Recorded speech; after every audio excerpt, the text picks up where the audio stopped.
Hello, freshman classmates. My surname is Xiaoming Shang and I am a visiting professor of life engineering in our school. This afternoon, I am very happy to give you a biochemistry lecture.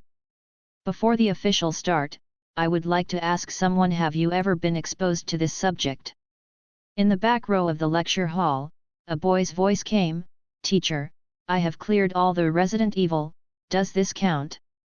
On the podium, the elegant man wearing a black frame mirror and a neat suit was not at all annoyed. He laughed and said, "Of course, if you can write the chemical equation of the T virus." Turning around and writing the words virus, bacteria, parasites on the blackboard, Xia Shang turned around and said to the students, "Let's talk about the subject of biochemical games that this student said. Let's see. Looking at the commonly used terms in these biological and chemical weapons, is it scary? But the reality is that a considerable part of these creatures not only do not harm the human body, but can produce benefits to the human body. For example, bacteriophages, which are viruses, attack bacteria at will with antibiotics. Different, it can attack specific pathogens. Another example is parasites. Although their existence is not necessary for a healthy body, they can play a key role in certain diseases. Another boy raised his hand and asked, "Teacher, is it possible that the superpowers that appear in movies and novels because of viruses or bacteria are true?" It seemed that he didn't expect that someone would ask such a question. After Xia Shang bowed his head and thought about it, he drew a two-dimensional coordinate axis on the blackboard. While he drew a curve similar to downhill on the coordinate, he used chalk on the coordinate. Said to the students in the audience, "The x-axis is time, and the y-axis is quantity." Throughout human history, microorganisms or xenobiotics such as viruses, bacteria, and parasites, with the advancement of medicine, the change of the human body, and the decrease of species, its number and species have been on a downward trend. A study shows that by 2070, 30% of the existing parasites are expected to disappear. So, let's make a very interesting hypothesis. Thousands of years ago, in the more complete historical period of biological species, such as the early Middle Ages in Europe, the types of microorganisms and xenobiotics may be several times greater than that of modern society. From a probabilistic point of view, there is indeed a high probability. There will be creatures that change bodily functions. Xia Shang thoughtfully tapped the podium with a chalk, and continued, "If biochemical technology reached today's level by then, driven by the ambitions, it might even change the trajectory of history, well, far away." Let's not gossip and go directly to the main topic of the lecture. First of all, I intend to talk about protein and nucleic acid. The middle shoots of the moon, the night is like water. Angzi Road, in front of Suyuan Hotel. Just after a meal, Xia Shang smiled and refused the invitation of his friends to renew the stall, gave up driving, and planned to walk to the school's biological laboratory to see the strains in the petri dish. Walking on the empty street, he sighed softly. The night wind blew, and the stomach was tumbling to the sea. Xia Shang staggered under his feet, sitting down on the road, bending over and retching. Raised his head again. A dazzling light, a sudden break. The severe pain is like ink dripping into clear water, rendering it soaked from the chest. The ear-piercing whistle of the ambulance, the yelling of people next to the ear, the ticking of the machine when it is running. Xia Shang's consciousness gradually separated from the body. I don't know how long it took, Xia Shang woke up from sleepiness. He twitched his eyelids, his eyes opened slightly, things in his vision were blurred, and everything in front of him seemed to be covered with tulle. Blinked his eyes vigorously, his vision finally became a little clearer. On a simple wooden table stood a light and dark candle covered with a simple windshield. The underneath of the body was covered with wheat stalks, and the face was facing the dark roof, and there was a vague smell of rotting meat in the nose. The sour smell. Where is this place? Hospital? The puzzled Xia Shang tried to take a deep breath while lying flat, but he didn't expect a foreign object in his mouth to suddenly fall into his trachea and get stuck in the middle of his throat. Breathing suddenly became extremely difficult, and he was rolling in pain on the haystack, using his fingers desperately to buckle into the throat, but he couldn't reach it. Prolonged lack of oxygen made Xia Shang's brain sting, but his thinking slowly began to become clear. Is there any way to get this thing out of your throat? See. Heimlich first aid. Rolled over and fell on the ground, Xia Shang crawled to the side of the wooden table. Kneeling down at the table with all my strength, pressing the hard corner of the wooden table against my belly button, placing a fist with one hand between the wooden table and the skin, and pushing the other hand toward the upper part of the chest cavity. Once. Twice. 3 times. The air in his chest rushed towards his mouth. Along with a violent cough, a black semi-solid object the size of a baby's fist was spit out from his mouth. After going around the ghost gate and finally returning to the world, Xia Shangping recovered his breath and looked at the black foreign object on the table with the faint light of the candle. The black color resembled a jelly-like object, and it smelled of a pungent medicinal stench.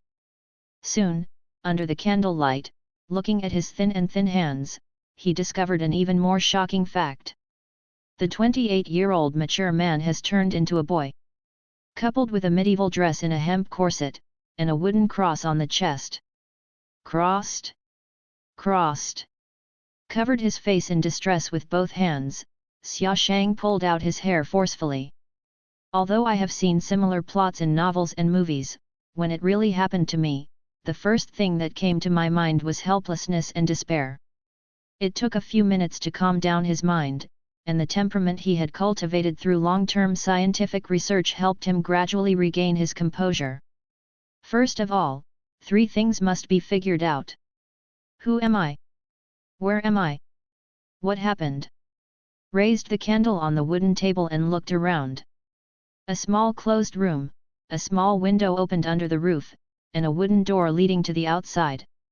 In the room there is a wooden table, a stack of wheat stalks, a small pile of coal, and a stone stove that looks like wood for heating.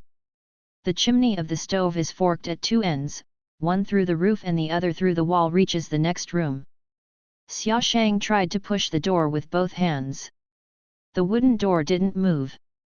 He squatted down and saw that a strong iron pin locked the door from the outside. Reluctantly turned back and placed his gaze on the tall small window. He pulled the wooden table under the window, stepped on the table and climbed up, and then stood on his toes, his forehead barely reaching the window. Pushing open the baffle covered with thick animal skins, looking out, the violent wind and snow invaded the outside world into a vast expanse of whiteness. Looking far away, you can't see the distant scenery and boundaries, and you can only hear the whistling. A violent wind. Compared the size of the window with his hand, and then looked at the width of his shoulder, Xia Shang quickly gave up the idea of escaping through the window. Besides, even in such a big snowstorm, people will be frozen into popsicles even if they cannot walk a few steps outdoors. Closed the window, he tightened his thick linen robe, and began to think about other ways to escape. Just then, there was a heavy turning door in the next room. A burst of icy frost followed the floor, from the gap under the wooden door, into the small room. Xiaoshan shuddered unconsciously and shrank back. Someone lit the candle in the next room, and a faint light slowly reflected in through the crack of the door. A sharp, severe nasal voice sounded. "Damn blizzard!" Another hoarse voice that sounded like a blunt knife scraping the glass followed, "Huggins is late." Xia Shang held his breath and listened intensively to the conversation between the two in the outbuilding. What surprised him was that he could understand the meaning of a language he had never heard before without any effort. This kind of spooky weather. If he can show up on time, that would be a weird thing. The sharp voice was full of disdain for Huggins, and he threw the frost-stained coat on the ground. Carefully crawled to the door, Yu reading www.yuyuganshu.com aimed his eyes at the gap in the door panel. Xia Shang squinted his eyes and observed the movement of the next room. Under the shining of the shaking candle, a bearded man's face was facing the direction of the door panel, and a pair of leopard eyes embedded in the eye sockets met the sight of the boy. The blood in his veins seemed to have solidified, and Xia Shang was terrified, covering his nose and mouth with his hands, trying his best not to make any noise. The leopard-eyed man stared at the door panel for a long time, and finally shifted his gaze, looked at the humpbacked companion beside him, slid his thumb to the room where Xia Shang was, and his hoarse voice sounded again, "What should I do with the one inside?" Hunched back and untied the noose and dagger hanging around his waist, looked in the direction, and smashed his mouth. "Poor little Todd, he even gave me a bracelet made of bells. Put away your useless face," and pouring poison into his mouth just now, "isn't it you?" Hearing Leopard Eye's merciless accusation, he hunched back and shrugged, and said in an indifferent tone, "Then there is no way. Who told him to see something he shouldn't look at? Tomorrow early in the morning, we have to get rid of that corpse." I know, as usual. Put it in a sack, throw it into the pit. Don't forget the finishing touches. Oh my God, you are so long-winded. Stripping off clothes, smashing faces, burning hair, these tasks don't need you to remind me. I am not a novice. Can I sleep for a while after busying all night? I'll talk about it tomorrow. The leopard eye man murmured a few words and blew out the candle light. The sound gradually disappeared in the darkness, and only two voices remained in the narrow cabin. The snoring sound of a criminal outside the law, the heartbeat of a lamb to be slaughtered. Sitting limp on the ground, Xia Shang's heart was disturbed by various emotions. Pain, doubt, sadness, puzzle.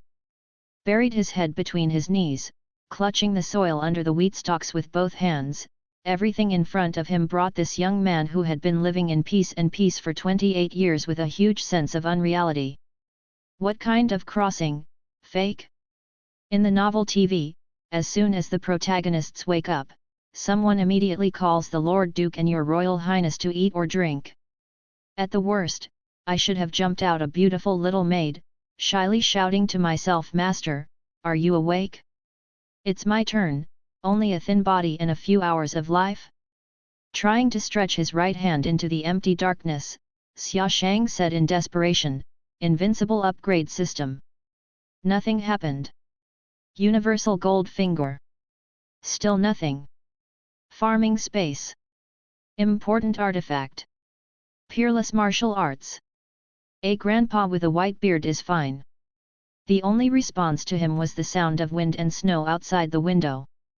After a few seconds of silence, Xia Shang suddenly threw the wheat stalks under him into the air and shouted in a low voice, "Since I am naked, I will live and show you." Rubbing the right index finger on the bridge of the nose, the first thing is to sort out the information at hand. Judging from the content of the conversation between the two outside the door, the owner of this body, named Todd, was killed because he accidentally ran into the secrets of the two gangsters. Glanced at the hard black lump that had been frozen on the table. Perhaps because of the low temperature and the unfamiliarity of the modulation, it should have been a fluid poison, and it became a semi-solid stuck in the mouth. The original Todd should have been suffocated and hypoxia caused mechanical death. The gang found that he was not breathing. Put the corpse in this room, and Xia Shang's soul happened to occupy this body. From the perspective of house structure, interior decoration, and clothing, it is somewhat similar to medieval Europe, but the language used is not English, but the grammatical structure is somewhat similar. The most interesting thing is that it is obviously a strange language, but I can understand it. Perhaps it is because the brain of this body still retains some of the basic abilities of the previous life? Finally, it is a matter of time. The gangster mentioned that in the early morning, he would enter here and start processing the corpse. If you have not escaped by that time, there is only one destiny waiting for yourself. Was first killed, then disfigured, then burned, and finally thrown into the mine. Thinking of such a tragic end, Xia Shang shuddered from his bones. Took a deep breath and patted his face. Now that he decides to live, he should abandon distractions and think about what to do next. First of all, substituting the original role into your own thinking is a necessary preparation for living in this world. Forget the name Xia Shang, now he is Todd. Now you can start the second thing, and make an escape plan. The small window under the roof is just for ventilation and cannot be used to get out, so the only way out is the wooden door in front of him. Using the tools in the room, it is almost impossible to break the iron pin on the door lock.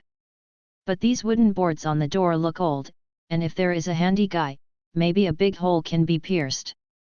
Todd stood up and looked around the room with the faint light of the candle, and finally found a 50 centimeters long iron braze in the stone stove. Picked up the somewhat heavy iron drill, and made 2 gestures toward the wooden door. Todd felt a little more peaceful. It shouldn't be a problem to knock on these wooden boards. Wait a moment. Seems to have forgotten a key question. If you hit these boards, it will definitely wake up the 2 criminals who are sleeping outside the door. With the light from the outside, judging from their appearance, movements, and skills, plus the daggers, nooses, iron hoops, and other objects they carry with them, they don't seem to be easy to deal with. With this weak body, facing confrontation, the chance of survival is infinitely close to 0. Is there any way to open the wooden door without awakening these 2 people and escape smoothly? Look at the objects at hand again: an iron drill, a pile of wheat stalks, a stove to make a fire, a small pile of coal, a burning candle, a wooden table, nothing more. Todd tilted his head and thought about it, suddenly a flash of light in his mind. Since just now, thinking has been fixed on the route of opening the door first and then solving the threat. What if the order of action is reversed? Solve the threat outside the door before opening the door? Maybe it can be like this, and again. Walking to the coal pile, Todd crouched down, picked up a piece of coal and flipped it over.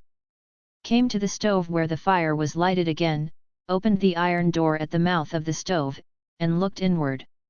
Similar to some old duplex heating equipment in rural areas, the chimney facing the roof has a movable baffle, which can be closed to ensure that when a fire is started, the wind and snow from the outside will not flood and cause the fire to go out. Looking at the burning candles that are getting shorter and shorter, and the flames are nearly gone, Todd gritted his teeth and thought to himself that there seems to be no good way except this road. Put a handful of wheat stalks into the hearth, ignite it with a candle, put the coal into it, and spread it evenly with iron brazing. Then turn off the stove, grab the wet and dry soil on the ground, and paste all the cracks. After all this, Todd looked at his hands full of mud and soot, listened to the crackling sound of the stove, sat on the wooden table, and stared blankly at the still violent wind and snow outside the small window. I have done everything I can do, and then I can only wait for the results. I don't know how long the time has passed. The blizzard outside has gradually ceased, the sky is shining slightly, and a little sunlight is projected into the room through the animal skins. Todd, with sleepy eyes, smelled a pungent odor between half asleep and half awake.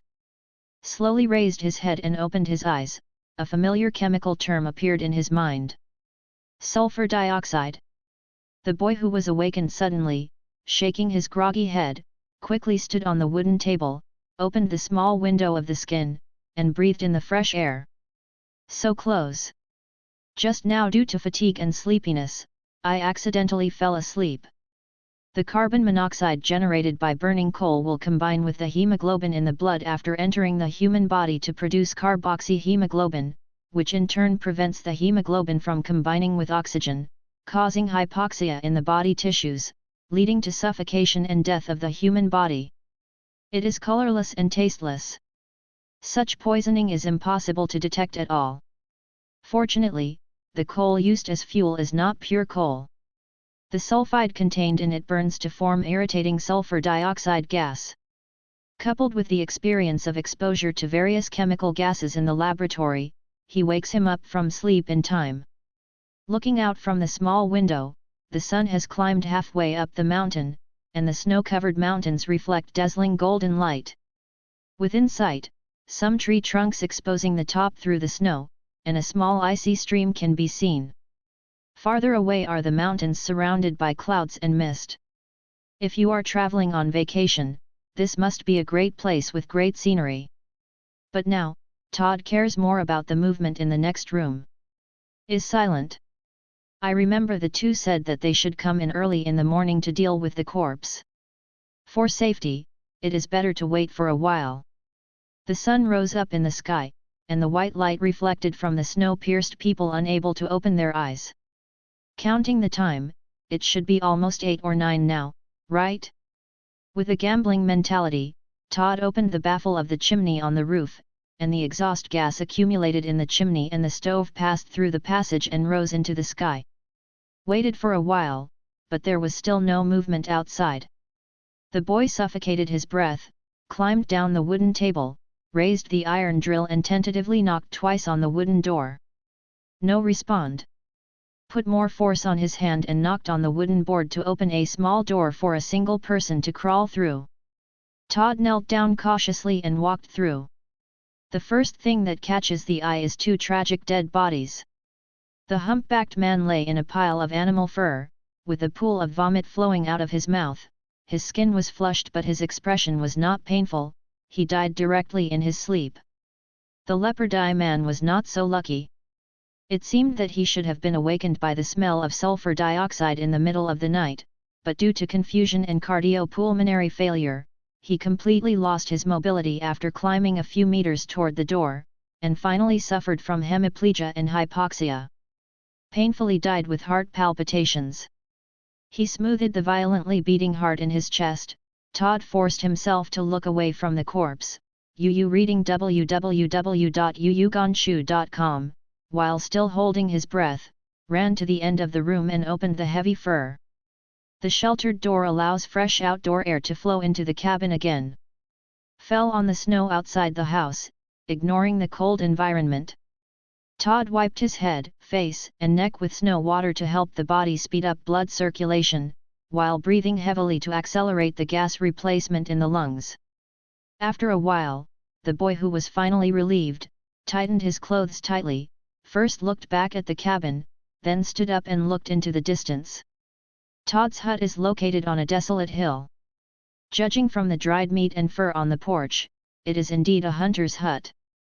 At the foot of the mountain, you can vaguely see a smoky low-rise building complex. The conspicuous 2 sloping roofs and stone brick walls of the medieval houses made him firmer in his judgment of crossing. Standing in the snow, the boy whose limbs were numb by the cold wind, wanted to go back to the house to get warm, but he had a lingering fear. Finally Todd mustered up the courage, climbed the steps again, and entered the hunter's cabin. The air in the house makes people feel a little tight in the chest, and the smell of sulfur has not yet dissipated, but it is much better than before. Deliberately focused on other places and forced himself not to look at the corpse. The boy picked up a fur from the ground and draped it on his body, finally keeping the warmth that was constantly lost in the body. Todd, who was about to turn around and leave, unintentionally discovered a thin gap where Cai's fur was located by the light coming through the door. Kneeling down and moving other debris away, a hidden door and a hoop handle appeared in front of the boy's eyes. A word suddenly appeared in the boy's mind. There is no way, who told him to see something he shouldn't see? Throwing a piece of burning wood into the dark tunnel, Todd, who had just escaped from the dead, opened the door with the iron ring. After confirming that there was sufficient oxygen in the cellar, he stepped on the wooden steps to the bottom. Lit the torch soaked in oilcloth on the wall, and the boy looked around first. The cellar is not big, 5 meters square. The stone walls on all sides were smeared with mortar and simply reinforced with wood, and the original ventilation ducts were also set up on the top wall. In such a hard limestone layer underground, such a large space has been dug out, and such a careful layout has been made. Obviously, the people who dug here must have spent a lot of work. But the things stored in the cellar disappointed Todd. Cabbage, carrots, lettuce, potatoes, garlic, and a bag of wheat flour. Rummaged through the vegetables, but when he found nothing, he put his sight on the remaining bag of wheat flour. Such a time-consuming project should not be simply to store a bunch of vegetables, otherwise it would not be easy to choose to kill after being discovered. Unpacking the cloth bag with difficulty, leaning in with his hands, Todd touched a hard object. Grasping the corner with both hands, he lifted it up a few times, but the object buried in the wheat flour did not move at all. This thing is really heavy. Lay down the bag, and then take out the wheat flour in the bag by hand. The things inside finally revealed its true meaning, a small wooden box 40 centimeters long and 20 centimeters wide. Wiping off the wheat flour remaining on the wooden box, a small keyhole appeared in front of the boy's eyes.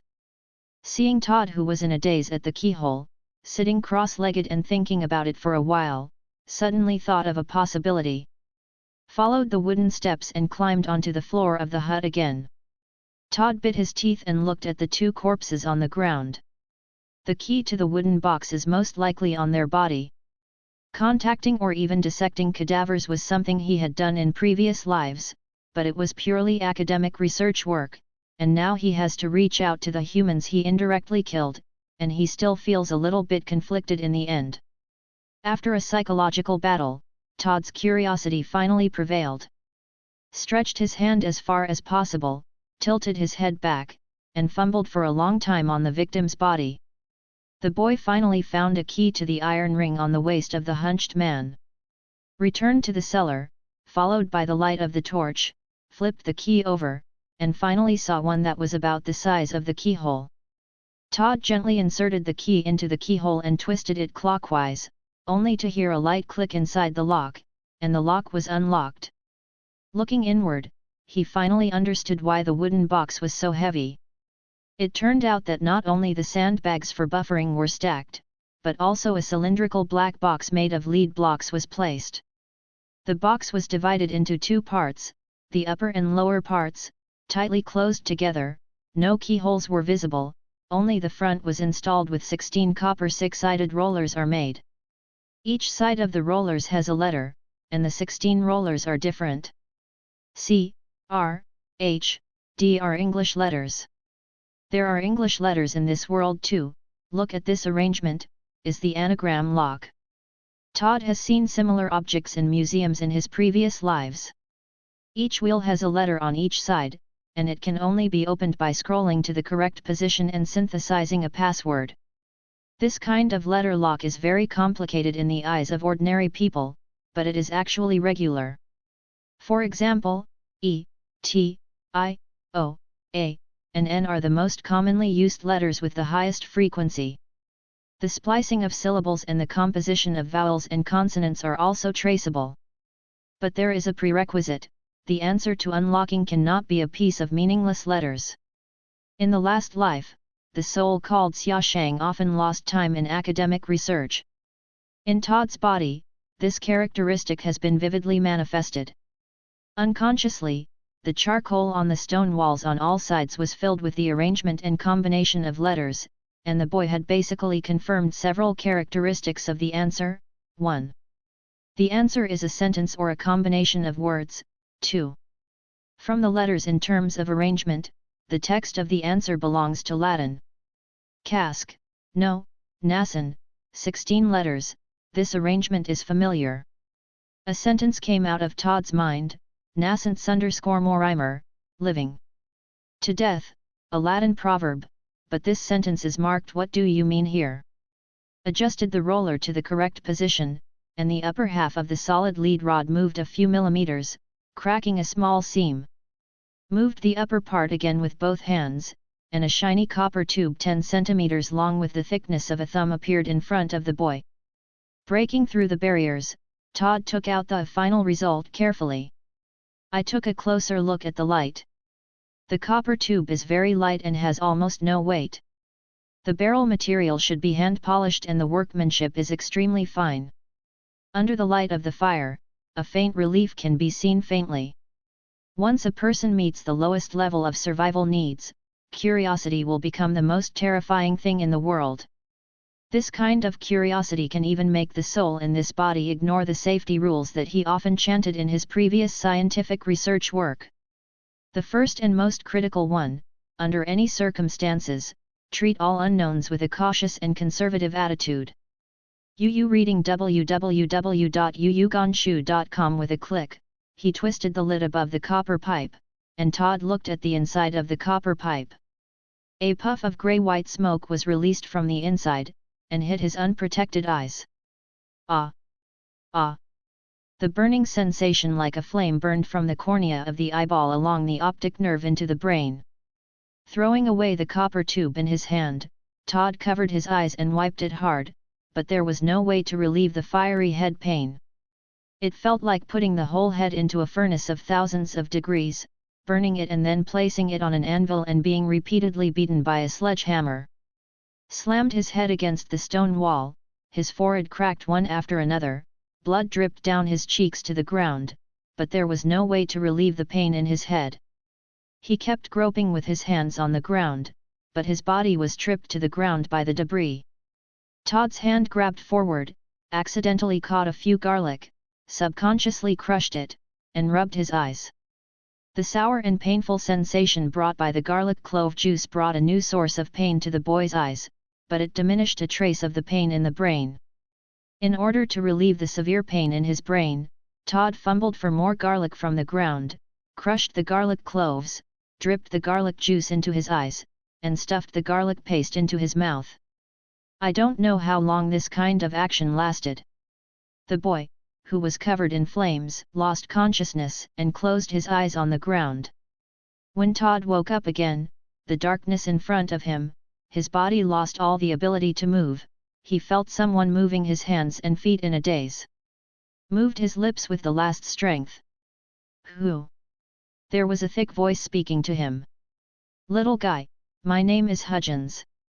God gives you happiness, my daughter, let everything be hopeful, nothing makes you panic, recalling the golden years of the past from learning words to growing strong, my daughter, put on a beautiful wedding dress, oh, God send gospel, bring comfort and joy, daughter has grown up and will be married today, Huggins.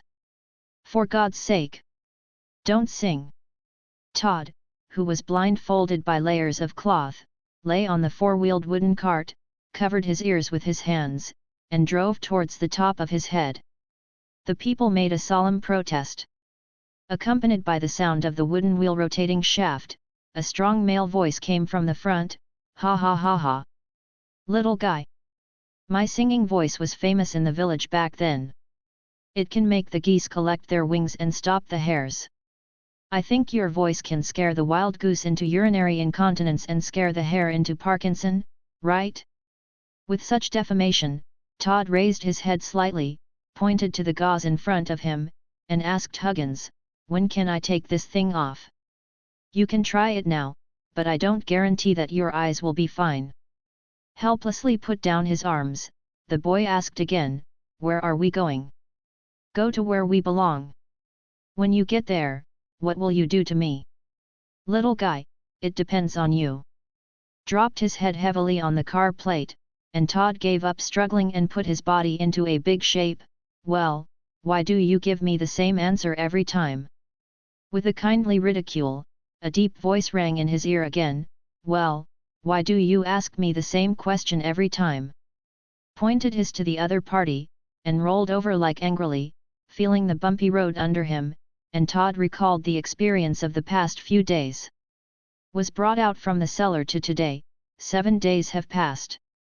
I spent the first 3 days in a coma, and when I woke up on the 4th day, I lay on a flatbed cart pulled by such a horse.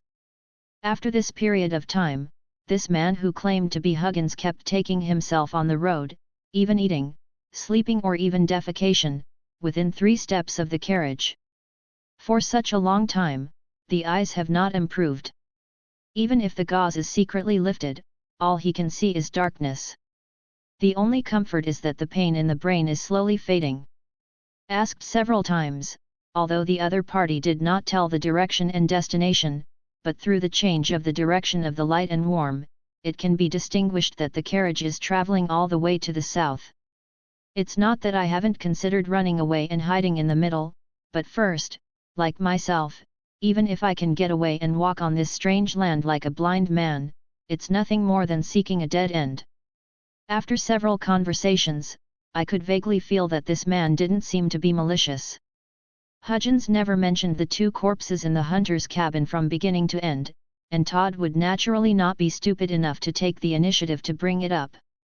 The two maintained a tacit silence on this topic. What will happen next? Anyway, let's take a step. God bless you with joy, my daughter. Hearing the singing sound comparable to plastic foam rubbing against each other again, Todd got excited, sat up from the car, raised his hands to the sky, and yelled, "God, please drop a lightning bolt to kill us." This painful and boring journey lasted for another day and night, just when Todd was thinking about puncturing the tympanic membrane and being blind and deaf all his life would be good. The sound of a bell ringing from afar attracted his attention. Hudgens' next sentence immediately made the boy understand the true meaning of the sound of nature. "Here we are." The carriage stopped on a flat brick ground. The man who drove the carriage stretched out his hands wrapped in leather and motioned to Todd to grab his sleeve. The two moved forward slowly one after the other. Walking on the cobblestone path, the monk's chanting sounded in his ears. Todd smelled the fragrance of the flowers and asked the guide in front of him, "Where are we?" No respond. After another 10 minutes of walking, Hudgens led the boy to a soft sand. S deep voice seemed a bit of restraint and awe. "Master Miria, I'm back." An old voice came from a distance, "Come in, my child." Hudgens pulled Todd's sleeves and said to him in an inaudible voice, "After you go in, don't talk nonsense." The boy nodded noncommittal. Crossing a threshold, Todd heard the old man's voice again, "This is." Guided the boy to stand still, Hudgens respectfully said, "Master, this boy has unlocked the box of Proverbs with his own power." "Oh? Is he an apprentice of the church? Or a child of a noble family?" "No, he is just a child from an ordinary farmer's family. Also, he touched the Sutherland relic." "Well, what did you say?" "This is impossible. Master Miria, although this boy is alive, his eyes have lost light." Todd felt a big warm hand touch the top of his head, and the old voice came to him, "This is a lucky result. None of the people I know who came into contact with the relics have survived." The boy couldn't help it, and asked, "What exactly is the Sutherland relic?" Hudgens let out a cough. Todd could imagine that there must be dissatisfaction on the man's face when he asked casually. The old man did not blame, but patiently explained, "Sage Sutherland, Yu reading www.yuyuganshu.com is the greatest alchemist in 1,000 years. He laid the 3 foundations of alchemy and put forward the original theory.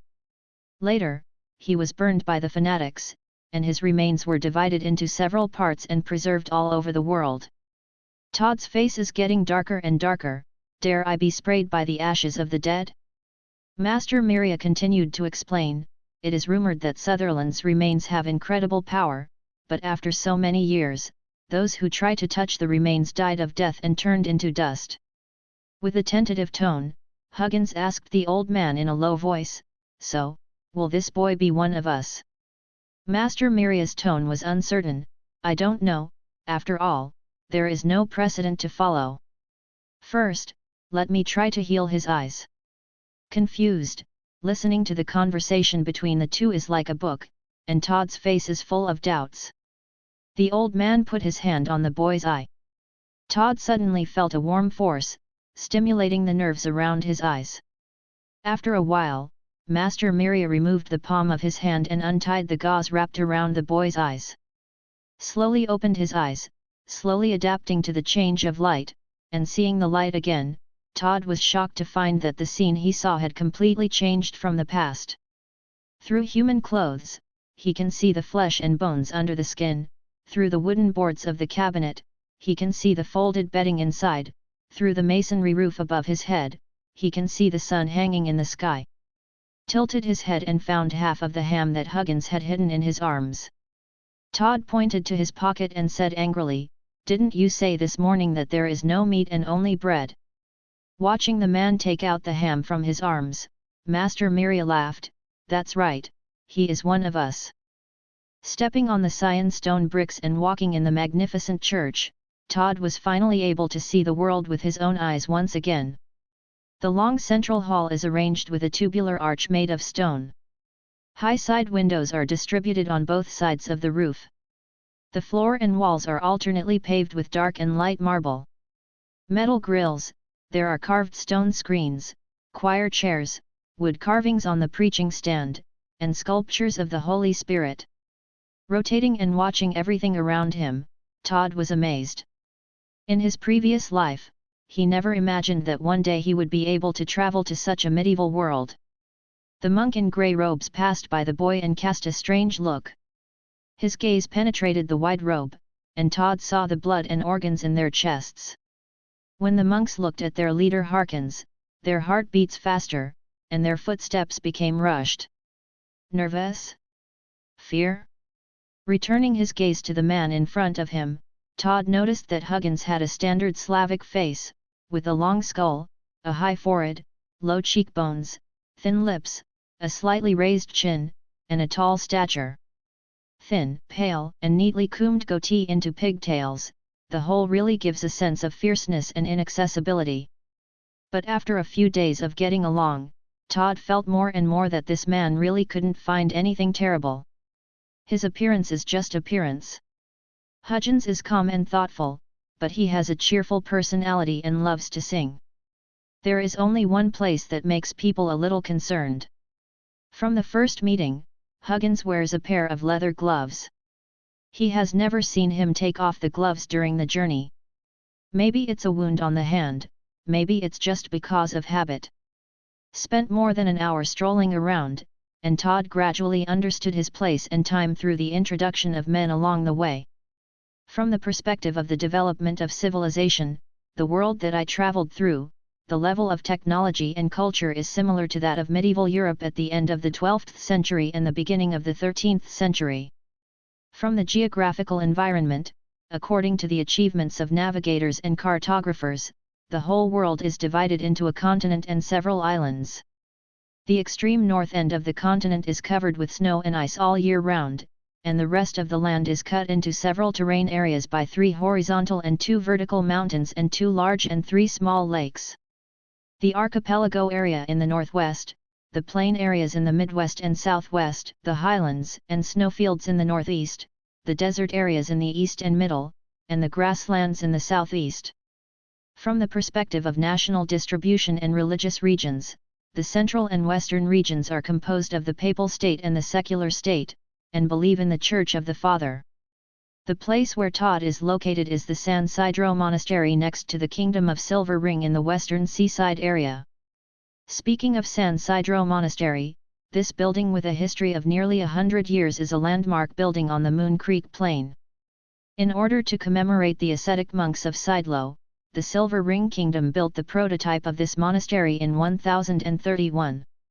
At the beginning of its construction, it was just a small monk gathering area with only 3 buildings, the ritual classroom, the holy temple, and the rest house. After several renovations and expansions for nearly 100 years, the San Sidro Monastery expanded to become quite popular among the southwestern countries. Famous religious place. Hundreds of monks gathered here, insisting on hermit-like monasticism, yearning for inner peace and piety. That's what Huggins said to him. But as the visit to the basement of the monastery got deeper and deeper, Todd became more skeptical about this statement in his mind. The dark and long corridor, the swaying and weird torches, the wet and dark floor. If it hadn't just walked through the bright and sacred place, no one would have imagined it. It was like the aisle of the catacombs, which happened to be built under the monastery. The two walked to the end of the tunnel, and a gate shimmering with metallic luster appeared in front of them. These 4 sentences are engraved on the door. As it is outside, as it is above, as it is below. Who came up with these 4 funny sentences? With a head full of question marks, Todd followed the tall man into an underground chapel. The sculpture of the Holy Father stands tall on the upper part of the underground hall. Although its appearance is no different from that in the temple, the dim firelight always gives the boy a different illusion. Master Miras stood on the high preaching stage, and his clothes looked much more formal than before. He is wearing a distinctive robe with flared sleeves. The neckline is in the shape of an inverted triangle point. The clothing and the brim of the hat are decorated with several ridges, and they are stitched with gold and silver threads. Below him, there are several benches, and 3 men and 1 woman sit on them. When Todd walked into the lobby, everyone focused on him. The boy, who was a little nervous and didn't know how to deal with himself, was pushed by the person behind him. Looking back, what I saw was the encouraging and approving smile on Hudgens' big face. Bite the scalp, and under everyone's gaze, Todd walked up to Master Miles and looked at the old man's gentle smiling face. There was always a feeling of strayed into the MLM organization. Today, we gather here to witness the joining of a new member. This child, born in a farm, has not been educated by any church, but has solved the box of proverbs. Someone under the stage made a surprised noise. Master Miras looked at the expressions of the audience with a little bit of evil interest. After people calmed down, he calmly threw a bigger message. He came into contact with the Sutherland relics. Oh my God! What? Several people exclaimed loudly, and someone kicked down the bench under them. The old man raised his eyebrows, seemingly satisfied with everyone's reaction. I announce that as an alien, he is now officially a member of our family. Beckoned to the boy, Master Miles motioned Todd to follow him and walked to the crowd below. With the palm of his hand facing up, the old man drew a half circle toward the men and women in front of him, and finally pointed to himself and said to Todd, "Child, as you can see, we are all aliens." What are aliens? Unlike ordinary people, we have more or less abilities that ordinary people don't have. This is the blessing that God has given me, but some people in the world are afraid because of ignorance. Because of fear, we call it hatred. Devil's posthumous child, you want to get rid of it quickly. Therefore, aliens can only protect themselves by consolidating their family and hiding power. Come to me, I will introduce your family to you. The 2 first stopped in front of a middle-aged man and woman who bowed down and bowed. Master Miles said, "This is the Raglan couple. They run a bakery in the town and are also responsible for the monastery's material transactions and food supply." Looking at the short, squat, and kind-looking middle-aged couple in front of him, about 40 years old, Todd bowed down and bowed to each other. Unexpectedly, Mrs. Raglan took advantage of his carelessness and directly pinched the boy's cheek with her hands and looked at his teeth curiously. They said that even the bones of people who come into contact with the relic will turn into gold. Listening to his wife's dizzy words, Mr. Raglan quickly opened her hand and hurriedly said sorry to the boy. Master Miras rolled his eyes. Yu reading www.yuyuganshu.com led the follower to a tall, thin man with a smile on his face and harmless humans and animals. Seeing the other person get up from the seat, Todd raised his head and opened his mouth wide in surprise. Hudgens was already tall in his impression, but compared with this thin, tall man like a bamboo pole, he became a veritable short man. My God, 1 meter 8? No, this is probably close to 2 meters. This is little Jerry, who just passed his 18th birthday the day before yesterday. He is a pious and kind child. Hearing the introduction of the old man, Todd was surprised again. Can grow like this at the age of 18? If a few years pass, wouldn't it grow to the sky? And, listening to the name, Little Jerry, always reminds people of the omnipotent little mouse in Cat and Mouse. The contrast is too big. That's Edgar. Todd Yin looked at the lonely figure of a thin boy in the corner of the lobby. His cold eyes looked a little uncomfortable. He is our messenger and the liaison between us. Master Miras looked around the lobby and asked, "Where is Marcos and the black sheep?" Mrs. Raglan approached Todd. The latter dodged her fat hand. The woman replied respectfully, "Marcos has gone to the watchtower in the east. There is no news from him yet." Edgar left a cold sentence. The black sheep followed the circus and went to the next city to perform. Before leaving, she said that compared to the boring days here in the monastery, it made her feel more at ease there. After speaking, he turned and disappeared into the aisle. Hearing the melancholic sigh of the old man beside him, Todd suddenly felt that the MLM organization he joined was not doing a bad brainwashing job. What did you say? Get up at 4 in the morning and have to take 7 classes. Holding the plank that Huggins handed him, Todd's hands were shaking. Listening to the long list of course titles reported by the man in front of him: grammar, rhetoric, dialectics, arithmetic, geometry, astronomy and music. Todd's heart was bleeding. You are a group of pure-hearted monks who just want to recite the scriptures. Why do you have to learn so much in a mess? Music teacher, wouldn't it be you? Seeing the big Slavic man shaking his head, the boy felt a little rested, and finally heard good news. But you can also appoint a master. I am quite confident in music. Hearing Huggins's offer of himself, Todd shook his head like a spring. The looking disappointed man asked the boy to rest early. At the last moment when he stepped out, he left a thoughtless sentence: at night, no matter what sound is heard, don't go out of the room. The door slammed shut. Todd, who has the ability to see through the closed wooden plank, reluctantly looked at Huggins, who had just walked out of the room with the door attached to his ears, and looked probing. I can see you. The Slav man straightened his waist without shame, and left the aisle angrily, still muttering, how could I forget this kid's ability, such words. I can finally enjoy the peace. The boy turned around and looked at the empty room, the dark walls, the cracked slate, the wooden shutters on one side, a narrow wooden bed for one person, and a creaky single person that has been used for years. Tables and chairs. Gone. Yes, that's it, no more. I probably guessed that the nightlife after crossing would be boring, but I really didn't expect it to be so desperate. Can't bear even a candle. Looking at the setting sun outside the window, Todd remembered what Huggins said to him this afternoon. Little guy, Master Miles really valued you.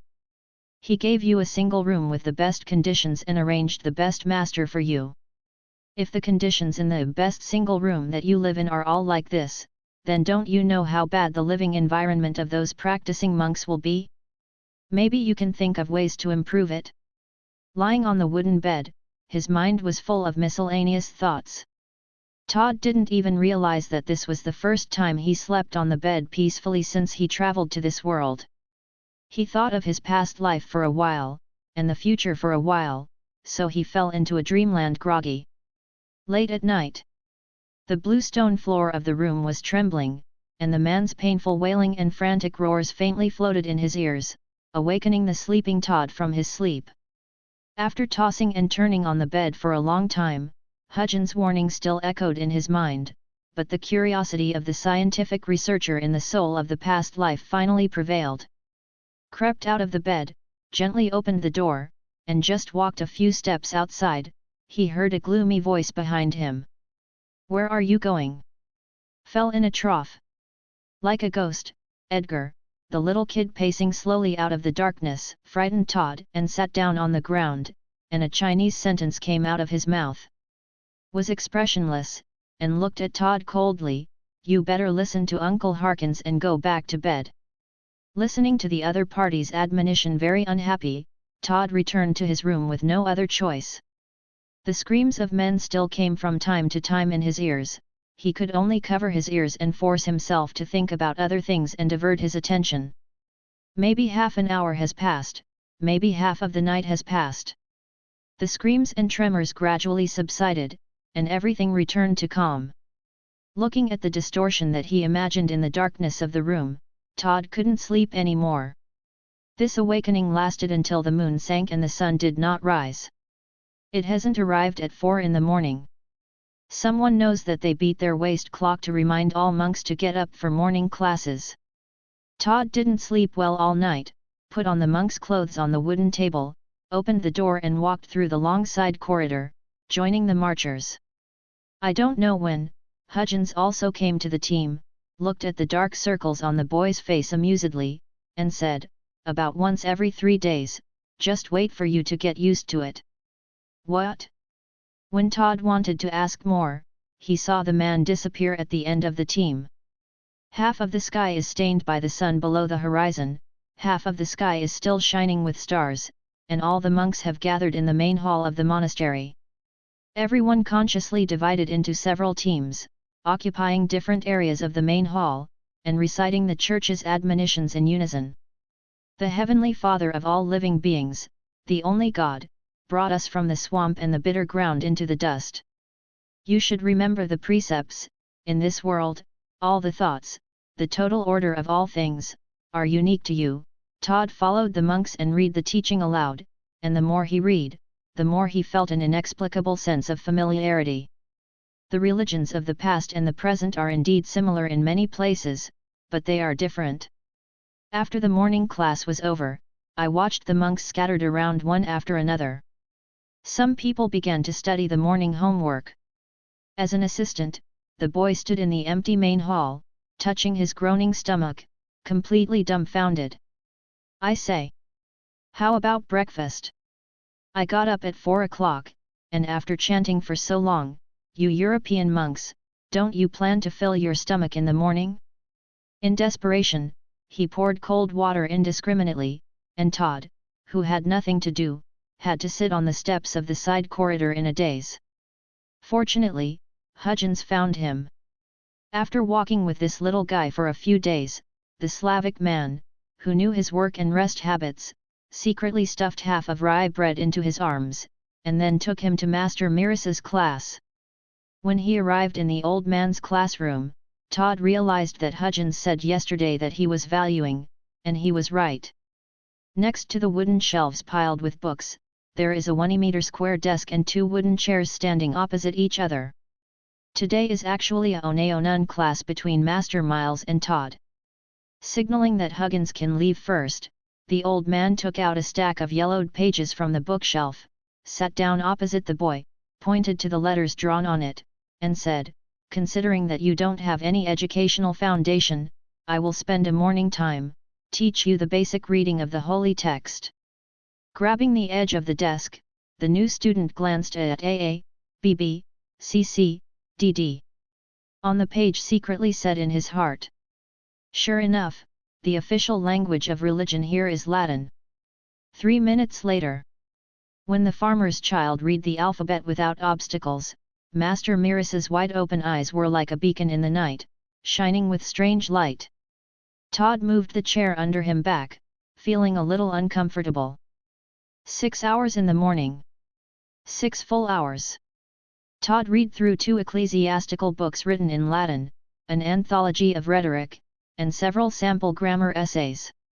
If he hadn't used the method of pretending to be foolish and deliberately making mistakes to delay the course, the crazy Master Miles could even make him read all the books on a row of bookshelves.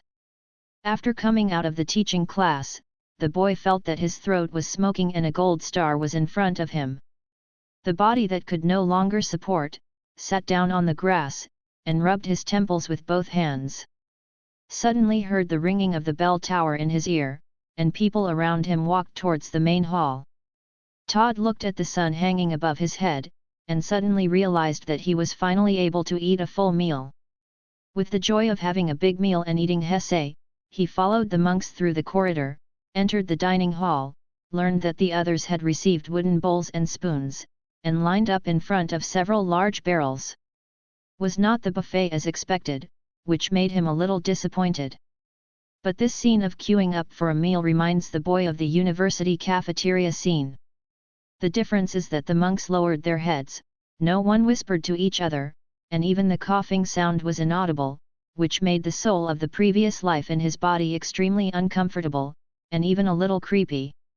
Looking at the line in front of him, this grey-haired old monk received the lunch meal from a young man, bowed a deep salute, and said in his mouth, "Thank you for the food." Todd curled his mouth disapprovingly, and stretched out the wooden bowl, doing the same, then raised his head and saw the lunch in the bowl. The brilliant expression on his face retracted directly into his throat. What are these things? Boiled thin oatmeal, faintly visible slices of green vegetable leaves, a few small pieces of poor pickled dried radish dotted on it. Is this something for people to eat? The meals of Henry and Sonia in the previous life were 100 times better. The person who beats the meal hit the side of the bucket with the back of the spoon, signaling Todd to get back when he gets the meal, so that the people behind can follow. Looking for an unmanned seat, the boy felt the wriggle coming from his belly, folded his arms around his chest, took a deep look at the delicious food in the bowl, and began to think about which one is more important than a belly wrap or dignity. Philosophical question. Hudgens found him again. This guy is like a traveler traveling in the wilderness, who can take out different food from his arms at any time. Seeing an egg and an apple handed to him by the middle-aged man wearing gloves, Todd began to miss the days of traveling with him infinitely. At least the non-repetitive food every day always makes him look forward to something different. Eat more, or you won't be able to make it through this afternoon. Huh? What's the meaning? The serious look on the opponent's face made Todd have to reassess the balance in his heart. Gathered up the courage and closed his eyes, the boy tremblingly took the rice spoon and delivered the first bite of food into his mouth. The monastery of San Isidro was built on a hill in the northwestern wilderness next to the Kingdom of Silver Ring.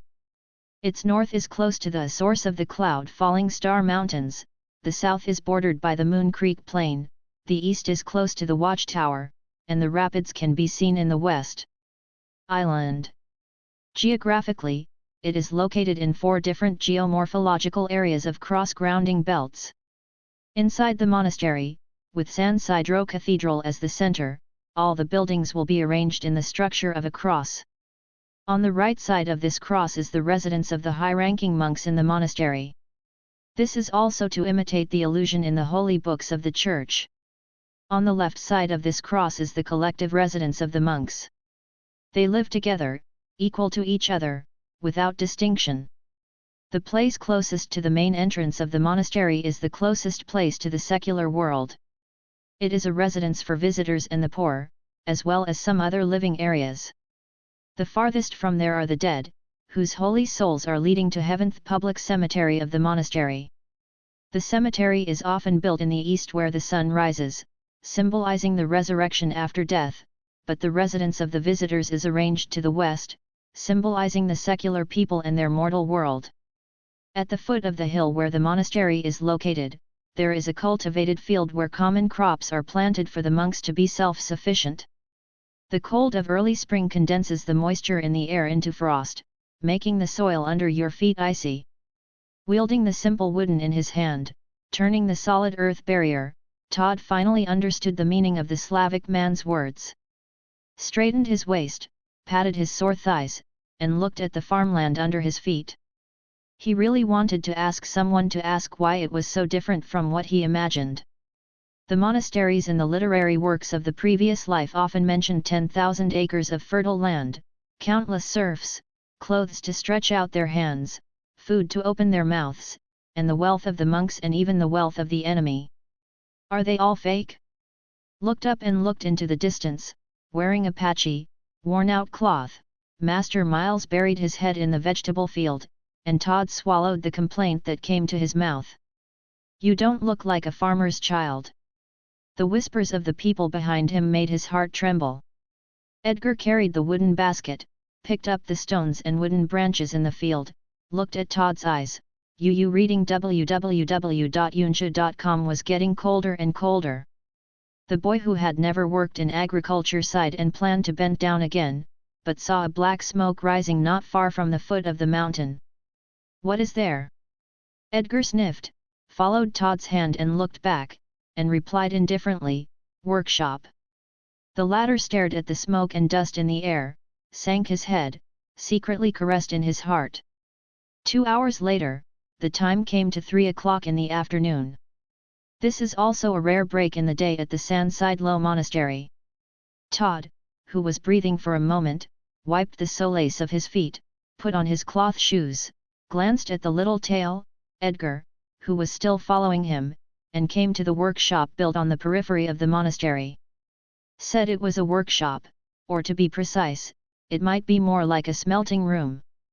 In a studio built of 2 rows of stones, 4 or 5 craftsmen and a dozen apprentices are busy working around a burning furnace. A square stove resembling a stove, the height is about 2 meters, there is a huge furnace pit in the middle, with a vertical baffle in the middle, and 3 openings below. The inlet and the air inlet are placed together. The middle is separated by a baffle, and the rest is the discharge port. During smelting, put iron ore into the feed inlet and charcoal powder into the air inlet, sprinkle water while blowing air. The most primitive smelting device in the Middle Ages in Europe, not even a cylindrical furnace in appearance, it can only be called a bowl furnace. Todd can't remember where this type of furnace was invented in the original world, and when it was introduced to Europe. He can only vaguely remember this kind of stove, which seems to be used by the northern European countries in the early Middle Ages. Its name is impressive and hard to forget. Farmer stove. Under Edgar's strange gaze, Todd picked up a ore nugget placed on the ground in the sky. From the appearance, these are not like ore after washing, but a bit like waste after fire smelting slag.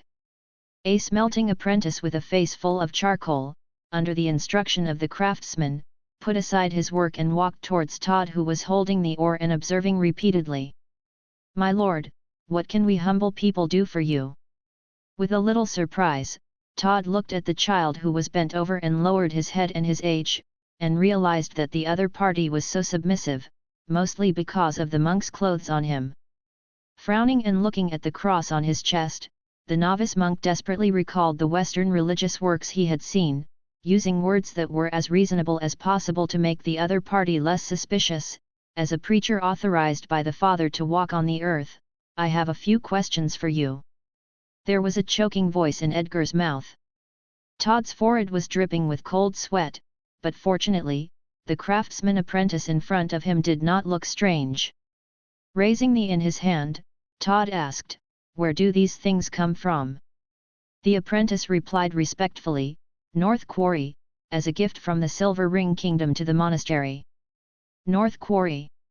Yes, I heard that the mines there produce silver ore. After pondering for a moment, Todd used his own perspective to penetrate the surface of the slag, looking at the gleaming silver light in it, and asked thoughtfully, "I ask you, the silver smelting method used by the North Quarry is ash blow. Silver alchemy. Silver method with ash blowing." Looking at the other person's puzzled expression, he touched his head and explained to the apprentice the general process of the ash-blowing silver method in the previous life. The so-called ash-blown silver method is a method of separating silver and lead. Silver mines generally contain very low silver content. The key to silver smelting technology is how to enrich the silver. Because lead and silver are completely soluble in each other and have a low melting point, lead is added during silver smelting to dissolve the silver in the lead to achieve the enrichment of silver, then air is blown to oxidize the lead and enter the furnace ash to separate the silver. It's very simple to say, but in the past lives, soot blowing methods were subdivided into multiple categories. In the European Middle Ages alone, there were nearly 10 types of British soot blowing methods, German soot blowing methods, wind disc soot blowing methods, and template soot blowing methods. Todd explained for a little while. Suddenly a pair of big hands appeared in front of him, and he slammed the apprentice's ears with a face full of surprise. A dark face appeared in front of the monk's eyes, and the gully-covered face revealed tension and anxiety.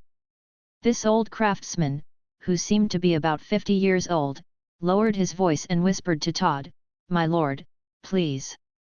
Come with me." Was led into a studio, sat on a wooden chair, and watched as all the idlers were driven out by the old craftsman.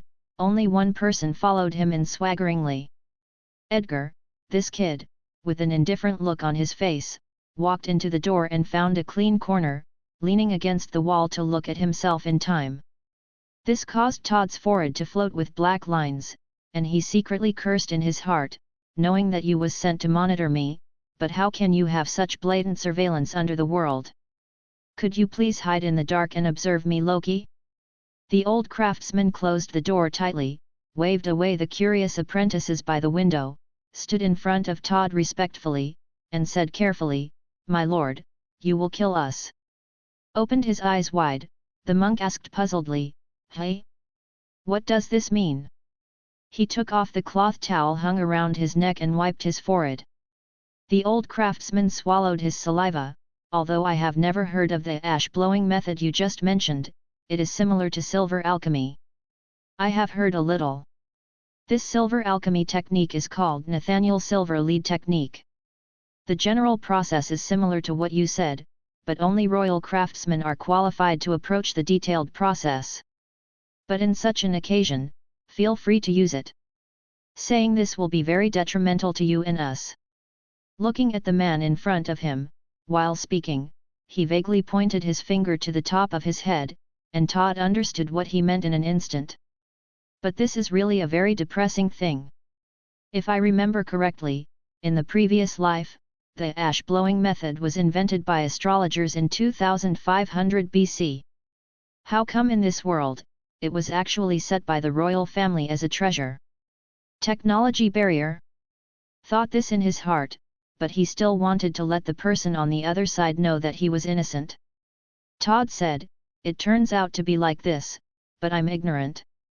Knowing that the monk in front of him was not intentional, the old craftsman was obviously relieved, and dropped the cloth towel he was pulling with his hands to his waist. "I don't care about things in this world. What's your name?"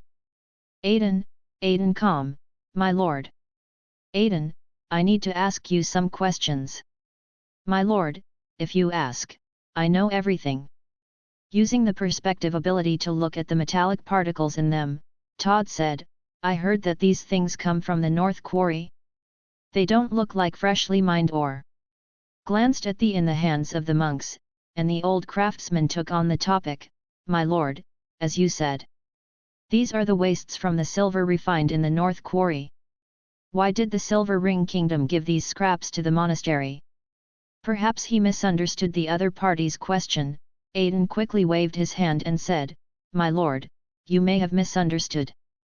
The Silver Ring Kingdom sent these without humiliation or derogation. Although these are wastes after refining silver, it still has a high value. The lead water obtained after pyrometallurgy is an important source of pencils and roof materials used in the monastery. Is really a waste." With this idea, Todd asked another key question: "How much is the after silver smelting like this?" Reading www.ukansha.com. The old craftsman raised his head, and replied in doubt, "As many as you want. The delivered every year is not used up at all, and most of it is used to fill the mountain." There was joy in his heart, but his face was calm. Todd calculated the income and smiled and said, "Aiden, if I tell you that there is an opportunity now that you can contribute to Heavenly Father, would you like it?" Took out and clenched the cross under his robe, the old craftsman crossed his fingers, closed his eyes and bends down deeply, "I am willing to give everything to my Heavenly Father." "You don't need to promise at all, you will pay him." Hearing Edgar next to him, Todd shrugged. He knew that this kid was right, and that the faith of the old craftsman was enough to prompt him to work for free without asking for remuneration. But in the past society, the three capital market thinking of contract spirit, distribution according to work and mutual benefit have been deeply imprinted into this soul. Besides, compared with the huge profits collected next, the remuneration given to the craftsman is almost negligible. With a rare good mood, Todd opened his right arm, grabbed Edgar's shoulder, looked at the small freckles on the other's face, and asked softly, "Do you want to eat meat every day?" The little guy who was still struggling, hearing this, he suddenly forgot all the unhappiness, his eyes lit up, and he nodded hurriedly. "Do you want to put on new clothes?" Nodded. "Do you want to sleep till dawn every day without labor?" Nodded desperately. Todd opened his mouth and smiled at Edgar, showing 2 rows of teeth. "Trust me, these will be there soon." Around 6 o'clock in the evening. After having dinner in a hurry, after thanking Master Miles for his generosity, Todd took a few white papers, a set of rulers, a few charcoal pens and half a candle he brought from the class, and buried one end of his own. The room started what he was best at in his previous life: the design of chemical experiments and practical industrial applications. In the afternoon, by observing the waste extracted from the silver mine, and verifying with the craftsman Aiden, Todd has already had a certain number of plans for the next work. The Baishi mine mines and smelts silver ore. Although the ash-blown silver method is used, the royal craftsman's understanding of mineral elements and chemical reactions is still at an early stage, and the silver in the ore is only refined about 60% to 70%, and about 30% of the silver was lost in the waste residue and was sent to the Sanside Lo Monastery as rubbish. Why is there such a loss? Is mainly because of three chemical substances: bismuth, tellurium, and lead oxide. Bismuth can form a 97.5% low melting point eutectic with silver, and can also form a solid solution containing 5% bismuth with silver. During the ash blowing process, bismuth has been copolymerized with silver in the lead liquid, and the first stage of ash blowing is finished. After that, only the second stage of the extended operation can extract the silver liquid and oxidize the bismuth into bismuth trioxide into the slag. As for tellurium, it is not easy to be oxidized and precipitated during the ash blowing process due to its high affinity with silver and gold. In order to remove tellurium, in Europe at the end of the 16th century, lead-rich was usually added to the molten pool after bismuth was removed, so that the concentration of tellurium was reduced before ash blowing was continued. That is to carry out the third stage of the extension work, and after two more clean lead soot blowing, about 1/3 of the tellurium can be oxidized and volatilized, 2/3 of the tellurium is oxidized into the slag, and the remaining traces of tellurium are left in the silver in the liquid. There is also the last lead oxide. PBO solution can also dissolve a small amount of silver and silver oxide, thereby reducing the recovery rate of silver. However, in the second and third phases of extended work, silver can be further extracted to reduce the loss caused by lead oxide. The principle of is probably like this. The key is how to rely on the existing equipment and materials on hand to carry out the secondary and tertiary refining of the silver or waste residue. The electric furnace soot blowing method in the early 19th century is not to be thought of. The roulette-style soot blowing method at the end of the 17th century and the beginning of the 18th century was not possible at all. Even the high-tube ash-blowing furnace in the mid-16th century is difficult to realize under today's conditions. In comparison, only the early covered ash-blowing furnace from the end of the 13th century and the beginning of the 14th century can barely be reproduced. While recalling the shape of the furnace in his mind, he used charcoal pencil and ruler to draw the refinement steps and the improvement of the utensils on the white paper. Todd, who was addicted to scientific research, quickly forgot the passage of time. Finally, the candle that burned to the end reminded him of his work and rest time. Looking at the half-completed blueprint in the dark, Todd held his forehead depressed. This feeling of being forced to stop after half the work was the most unbearable. Penetrated the bricks and tiles above his head, he looked at the bright moon hanging high in the sky, sighed, and had no choice but to climb into bed and choose to sleep. Early morning the next day. Ji Zhengren's waist clock became the voice he didn't want to hear the most. But he also knew clearly that if he missed the morning class, he would not only cause unnecessary suspicion from others, but would even make himself unable to stay here. Strongly braced, put on a monk's clothes, rubbed his sore eyes, Todd carefully folded the drawings on the table and placed it under the bed board. Although the annotations on the drawings are in Chinese, and I believe no one has seen the chemical elements and equations, it is better to be cautious about this kind of things. Hiding in the corner, yawning, and finishing the morning class with everyone, the boy has to rush to Master Miles to learn a new lesson. Grammar, rhetoric, logic, arithmetic, and geometry are acceptable to him. Music and astronomy really killed him. The music is relatively better. Firstly, he doesn't know how to do it. Secondly, he is not interested. The class is just a perfunctory pass. Astronomy is the biggest trouble. Let a soul baptized by modern civilization to accept the education of church astronomy, let alone a teacher with a scientific background. I clearly yelled nonsense in my head, and yelled that it was so, that I was taught. In the teaching class, perhaps it was seen that Todd was in low spirits. Master Miras rarely interrupted the course and talked with the apprentice opposite. "You are the most talented student I have ever seen." Hearing the old man sitting across from him, he wore himself a high hat when he came up, and Todd murmured in his heart that it was not good, and he put on a respectful appearance. "There is no doubt that Heavenly Father has given you blessings and blessings. If you calm down and devote yourself to practice, you may become the first of us to approach the existence of sages." The boy still lowered his head, vaguely feeling that the hat on his head was about to pierce the roof and pointed towards the sky. "But," licked his mouth, Todd touched the bridge of his nose with his fingers, and thought to himself, "There really is a but. Don't spend your time and energy on those trails. Edgar, you have a big mouth." Todd thought to himself, "I guessed it, when talking about these nonsense topics today, it must be Edgar, the bastard, who reported yesterday's events to Master Miles."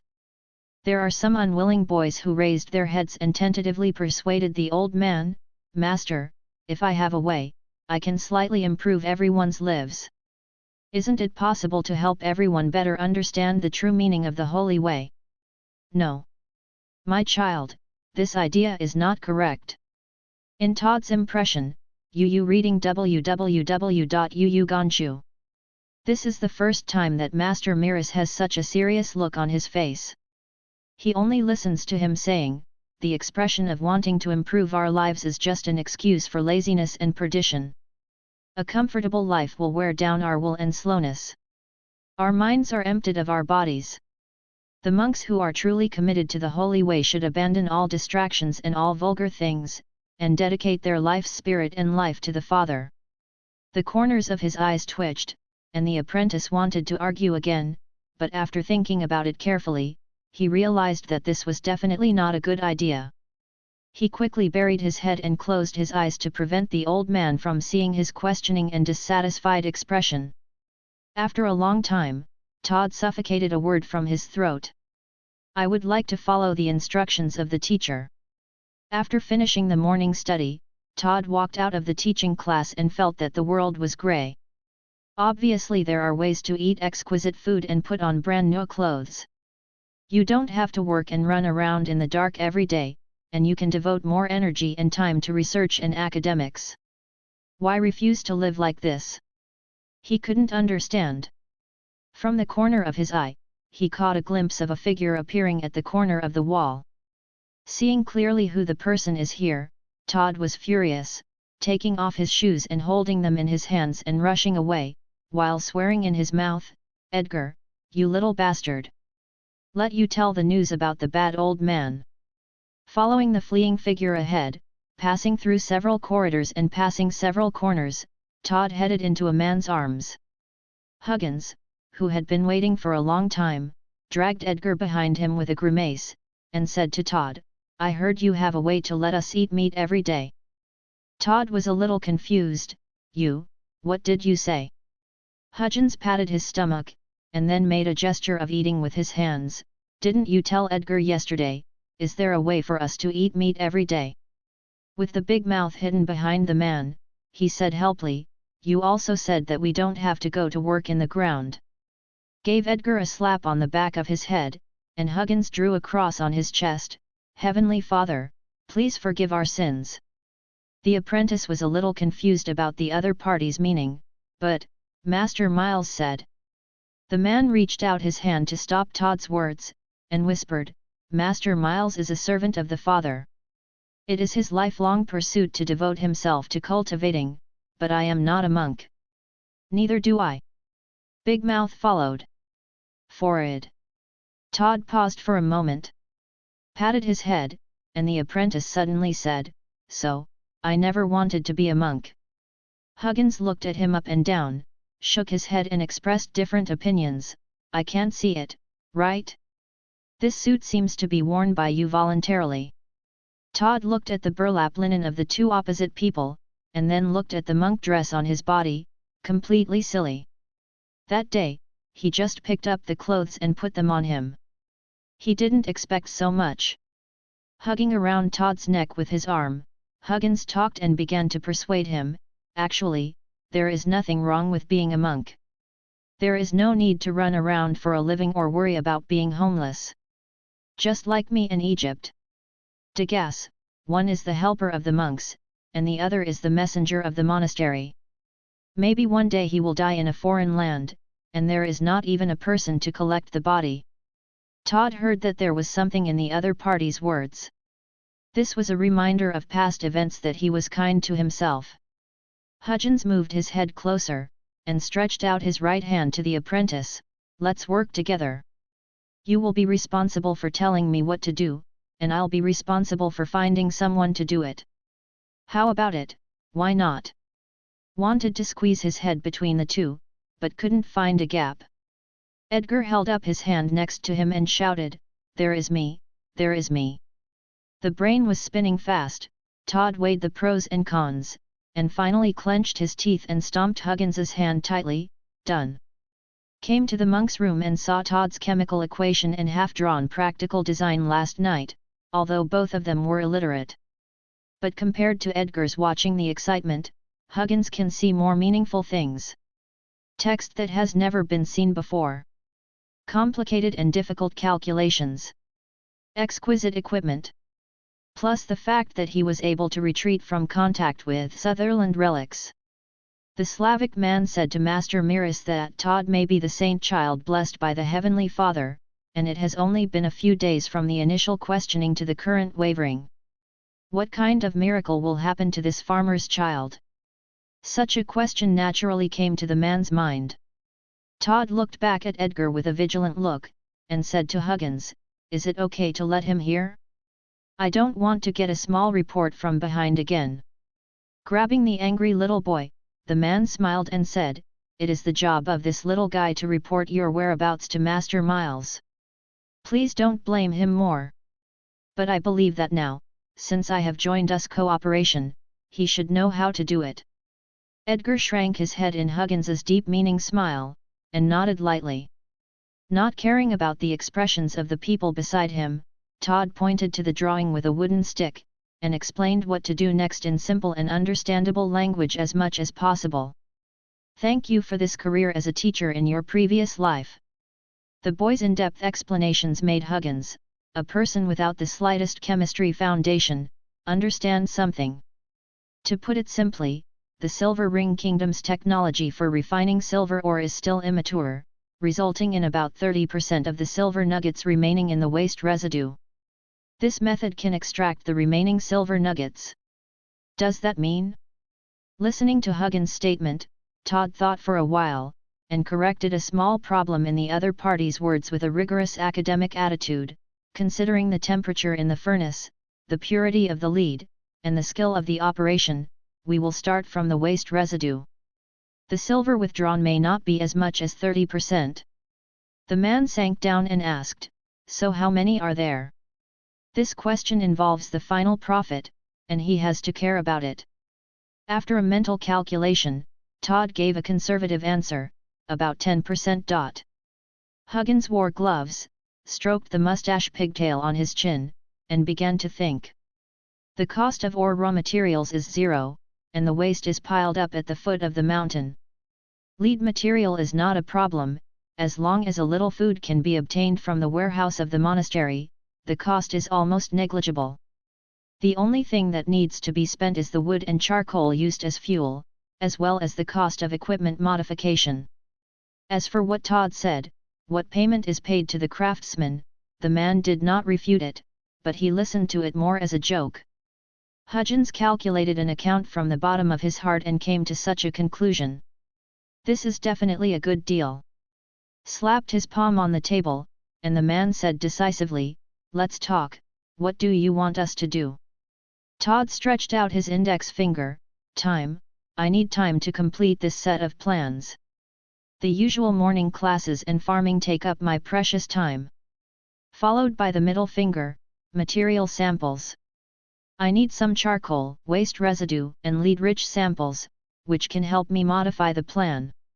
Is the ring finger again, "Supervisor on the spot.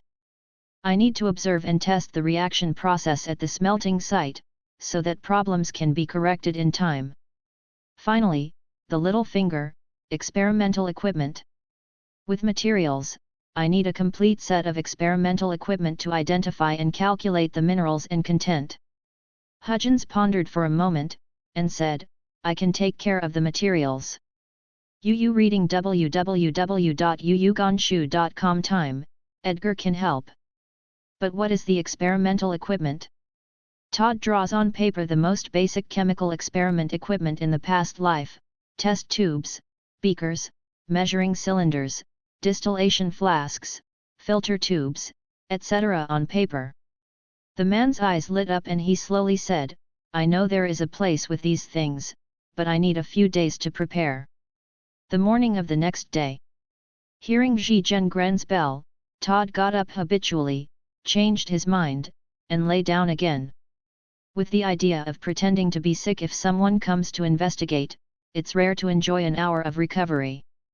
It is estimated that after the morning class, Todd put on the monastic uniform and came to the classroom of Master Miras as usual. Secretly observing the old man's expression in class, there is nothing unusual, Todd finally put down the big stone in his heart. It seems that Edgar that finally opened up cover for himself. After the lecture, the boy asked the master for books and papers under the pretext of studying grammar. The gratified smile on the old man's face made him regret and blame himself for a moment, but the desire to improve his life instantly dilutes this feeling. After using the delicious lunch, Todd was finally able to devote himself to making money. This sitting lasted from noon to evening. The sunset took away the last touch of afterglow in the room. Looking at the finally completed design drawings and processing flow, Todd moved his sore shoulder and rubbed his astringent eyes, thinking that he could finally rest for a while. Intends to go out to find something to eat to cushion his stomach, but he heard the wailing voice of a man from the ground under the blue stone slab, and he couldn't help but remember what Hudgens had said to him before. Once 3 days, you will get used to it soon.